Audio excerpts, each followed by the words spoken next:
गोमतीपुर नाम का एक गांव था। भैरव अपने पिता और भाई के साथ रहता था। बचपन से ही माँ के गुजर जाने की वजह से घर की जिम्मेदारी भैरव के ऊपर था। काम भैरव को ही करनी थी, इसलिए वह स्थानीय रेलवे में कुली का काम किया करता था। वैसे तो भैरव पढ़ा लिखा इंजीनियर था।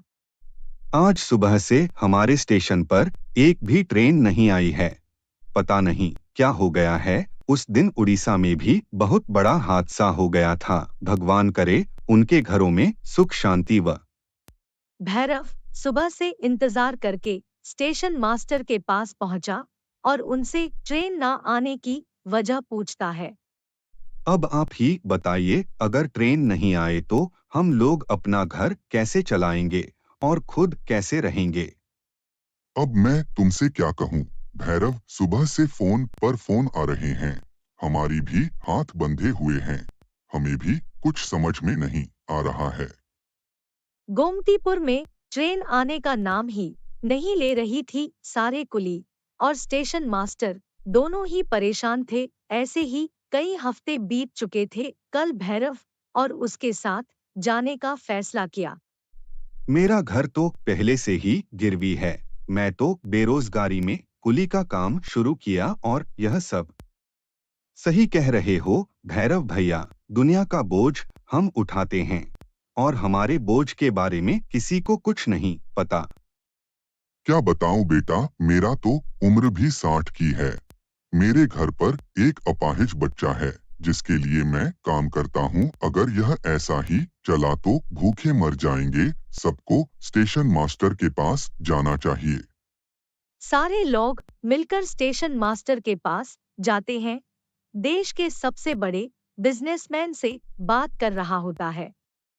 देखो, मैं तुम्हें मनचाहे पैसे देने की तैयार हूँ। अच्छे बुलेट ट्रेन बनाएगा कौन? उड़ीसा हादसा में कोई जिम्मेदारी लेने को तैयार नहीं है। हमारे देश में अभी इतनी सारी तकलीफ है, लोगों की समस्या अनदेखा कर रहे हैं। वह बिजनेसमैन किसी का नहीं सुनता और वहां से चला जाता है। यह सारी चीज भैरव और उसके साथ ही पीछे से सुन रहे थे और भैरव उस बिजनेसमैन के पीछे पीछे दौड़ने लगता है और उससे कहता है। सर मेरी बात तो सुनिए, सर आखिर मेरी बात तो सुनिए। मुझे सिर्फ आपका 1 मिनट चाहिए, उससे ज्यादा नहीं। अगर आपका समय बर्बाद हो जाता है तो मैं आपको कभी मुंह नहीं दिखाऊंगा। हाँ कहो, तुम्हारे पास 1 मिनट है। अगर मेरा 1 मिनट बर्बाद हुआ तो तुम्हें कुली का ठिकाना नहीं मिलेगा। जिस ट्रेन की बात कर रहे हैं आप, वह ट्रेन में बना सकता हूँ। मुझे उस ट्रेन को बनाने के सारी चीज है। पर मैं मान कैसे लूं तुम्हारे पास क्या है और तुम क्या कहना चाहते हो। तब भैरव अपने पास रखा हुआ एक छोटा सा बुलेट ट्रेन उस बिजनेसमैन को दिखाता है, जिसे देखकर बिजनेसमैन बहुत ही खुश हो जाता है और भैरव उससे कहता है। और मैं पैसे से इंजीनियर भी हूँ, बस भरोसा करके देखिए, मैं आपको एक बुलेट ट्रेन बनाकर दे देंगे। तुमने बहुत अच्छा प्रेजेंटेशन दिया, तुम बहुत आगे निकलोगे, इसीलिए मैं तुम्हें यह बुलेट ट्रेन बनाने की अवसर देता हूँ। धन्यवाद आपका, मैं यह चीज हमेशा याद रखूंगा। कुली भाई पर आपका एहसान हमेशा रहेगा। बिजनेसमैन पैसा रेलवे विभाग को दे देता है और सारी जिम्मेवारी भैरव के कंधे पर सौंप दे। भैरव ने ठीक वैसा ही किया। मैं चाहता हूँ कि तुम इस पर बहुत अच्छे तरीके से काम करो और अच्छी बुलेट ट्रेन बनाकर दिखाओ। भैरव और उसके साथी उस बुलेट ट्रेन को बनाने में लग गए। सारे कुली मजदूरों वाले काम करने लगे। सारे मिलकर एक साथ उस बुलेट ट्रेन पर काम करने लगे। देखते देखते उस बुलेट ट्रेन को पूरे 4 महीने में बना दिया। जिसका दौरा करने वही बिजनेसमैन है और देखकर कहने लगा। वाह, यह हुई न बात, यही तो चाहता था। तुमने जो काम किया है वह दूसरा कोई नहीं कर सकता था। कम पैसों में तुमने इतनी अच्छी बुलेट ट्रेन बना दी। यह सब सिर्फ आपके दिए हुए अवसर के वजह से ही संभव हुआ। तुम इस ट्रेन के खासियत के बारे में तो बताओ। ट्रेन की खासियत यह है कि ट्रेन दुर्घटनाग्रस्त नहीं हो सकती। यह ट्रेन अपने आसपास के 1 किलोमीटर के दायरे में वाइब्रेशन के सिग्नल पर नजर रखती है। अगर 1 किलोमीटर के दायरे में अगर दूसरा कोई ट्रेन आता है तो वह दूसरे ट्रेन को सिग्नल देकर उसे रुक सकती है। यह खासियत है इस ट्रेन में। लोगों के फायदे की बात क्या है इसमें? इस ट्रेन के गेट के पास जाता है तो गिरने से बचा लेता है। इस ट्रेन में एडवांस डाली है। वह अद्भुत मजा आ गया। उस व्यापारी ने सरकार को पत्र देकर रेलवे का बहुत बड़ा अधिकारी बना दिया। बुलेट ट्रेन की सारी जिम्मेदारी भैरव की कंधे पर थी। भैरव कुली से एक बहुत बड़ा जिम्मेदार आदमी बन गया। तब बिजनेसमैन ने अपनी एक चाल चली। इस बुलेट ट्रेन में लोगों के अंदर के भय को भगा दिया है। कई सारे टिकट बिक रही है। अच्छा मुनाफा हो रहा है। एक काम करो, इस ट्रेन का टिकट का दाम बढ़ा दो और ट्रेन के बारे में जो भी जानकारी है हमारे कंपनी के बारे में फैला दो कि ट्रेन हमने बनाई है। लेकिन सर, यह तो बहुत बड़ी गलत बात है। भैरव के बनाई हूँ ट्रेन पर आप अपना हक कैसे जमा सकते हैं? ऐसे ही बाल सफेद नहीं हो गए हैं। मैंने इतनी मेहनत की है। मैं जो कह रहा हूँ वह करो। जो हर जगह तुम प्रचार कर दो, यह हमने किया है, यानी मैंने किया है। वैसा ही होने लगा। लोगों को प्रचार करके गलत बातें बताई गई कि वह बुलेट ट्रेन उस आदमी ने नहीं बनाई है, बल्कि यह बड़ा बिजनेसमैन बनाया है।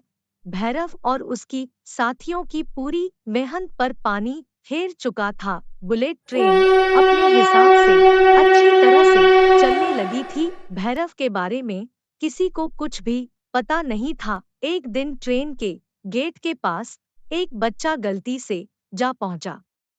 वाह, बाहर कितना अच्छा मौसम है। बारिश हो रही है। मैं थोड़ा गेट के करीब जाकर देखता हूँ। मॉम डैड जब तक खाना खा रहे हैं तब तक तो मैं देख लूंगा। वह बच्चा जैसे ही उसके करीब पहुंचा, ट्रेन का सेंसर बहुत तेजी से बजने लगा। तभी ट्रेन के सारी यात्री यहाँ वहाँ देखने लगे। बच्चा गेट के पास पहुंचा ही था, ट्रेन का गेट अपने आप ही बंद हो गया। मेरा बच्चा, धन्यवाद इस ट्रेन का लाख लाख शुक्रिया। तुम्हें ध्यान देना चाहिए। मैं एक पल के लिए खाना खाने के लिए क्या चला गया, देखो सब पलट गया।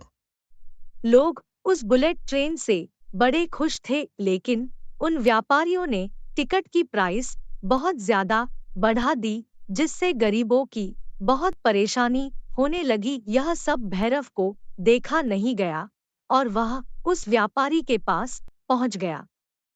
यह आपने क्या किया? किराए के आप कितने पैसे बढ़ा दिए। अब गरीब उस ट्रेन में चढ़ेगा कैसे? मैं आपसे अपना बुलेट ट्रेन छीनने के लिए आया हूँ। यह आपने सरासर गलत किया है। कल के आए तुम मुझे सिखा रहे हो, दफा हो जाओ। बिजनेस ऐसे ही चलता है, इसी से पैसा बनता है। अगर कोई पैसा देगा ही नहीं तो पैसे आएंगे कहाँ से? भैरव को यह बात बहुत बुरी लगी। उसने कई सारे पत्र सरकार को लिखे ताकि व्यवस्था ठीक हो जाए, लेकिन उसका कोई भी सुनने वाला नहीं था। एक दिन उसी की व्यापारी की पत्नी और बच्चे उस बुलेट ट्रेन में सफर कर रहे थे और उस व्यापारी की पत्नी अचानक ट्रेन में बीमार हो जाती है, जिसे व्यापारी देखकर बहुत ही डर जाता है। इधर उधर जाकर चीखने और चिल्लाने लगता है। मुझे बचा लो, मेरी सांसें रुक रही है।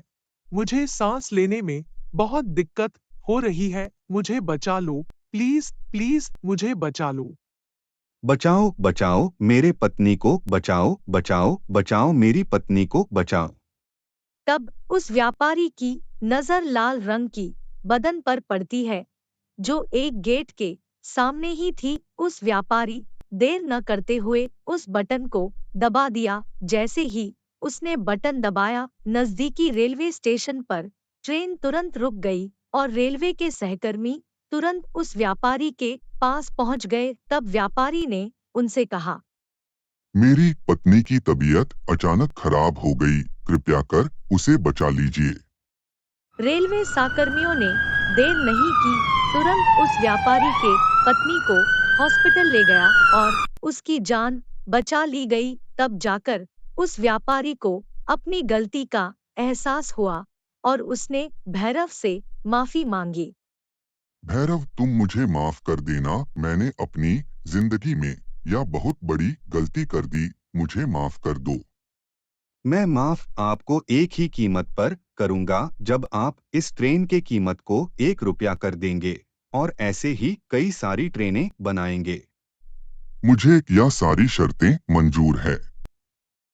इस बिजनेसमैन ने कई सारे बुलेट ट्रेन भैरव से बनवाए और रेलवे का भैरव को सबसे बड़ा अधिकारी घोषित कर दिया। ट्रेन के किरायों को घटाकर 1 रुपया कर दिया गया। 1 रुपया के बुलेट ट्रेन में अब सभी लोग सफर कर सकते थे, चाहे वह अमीर हो या गरीब। सारे लोग अपना खुशी खुशी उस बुलेट ट्रेन से सफर करने लगे। बुलेट ट्रेन का असली कर्ता धर्ता भैरव ही था। बिजनेसमैन ने उस भैरव को अपना क्रेडिट दिया। सभी लोग उस गांव में खुशी खुशी रहने लगे।